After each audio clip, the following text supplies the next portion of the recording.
ওদের কোনো কথাবার্তা আমাদের ভালো মনে হচ্ছে না এখন।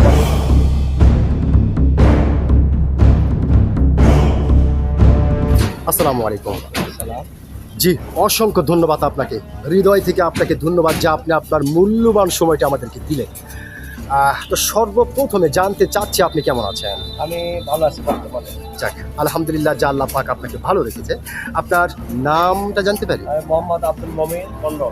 মোহাম্মদ আব্দুল মমিন মন্ডল। সুন্দর একটি নাম আপনার, চমৎকার একটি নাম আপনার। তবে একটি বিষয় বলতে আমি বাধ্য হচ্ছি, সেটা হচ্ছে আপনার নাম শুনে এবং আপনাকে সামনাসামনি দেখে যেটা বোঝা যাচ্ছে, আপনি প্রচণ্ড একটি সাহসী মানুষ। সত্যি, এটা কিন্তু আপনাকে দেখে বোঝা যাচ্ছে।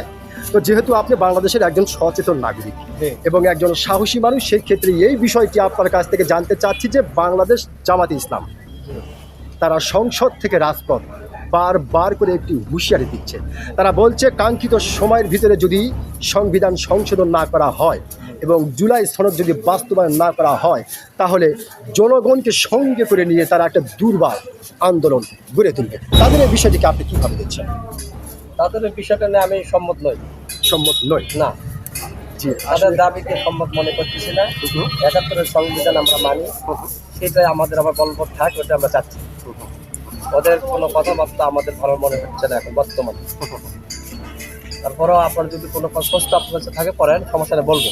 আচ্ছা, যেহেতু আপনি অনুমতি দিচ্ছেন কথা বলার, সেক্ষেত্রে আরেকটি বিষয় জানতে চাচ্ছি। আচ্ছা, যদি এই সংবিধান সংশোধন হয় এবং জুলাই সনদ যদি বাস্তবায়ন হয়, তাহলে দেশের জন্য কি ক্ষতি হতে পারে এবং কি লাভ হতে পারে? অনেক ক্ষতিগ্রস্ত হবে দেশে। ওদের সংবিধান যদি আইন অনুযায়ী হয়, জি, জি, ক্ষতি হবে, ক্ষতি হচ্ছে তাদের। জি জি জি এখন বর্তমানে মানুষের অর্থ অনেক দিক থেকে সব কিছু বিষয় থেকেই অর্থ খুব সংকটের মধ্যে আসছে। জি জি জি জি তাদের জুলাই সংসদে বা সংবিধান আমরা হতে মানতেছি না, মানবো না। এরকম মানসিকতা আমাদেরও নাই, মানা নাই, জনগণ মানতেছি না। জি জি ওদের কথা ঠিক থাকে না, ঠিক থাকে না।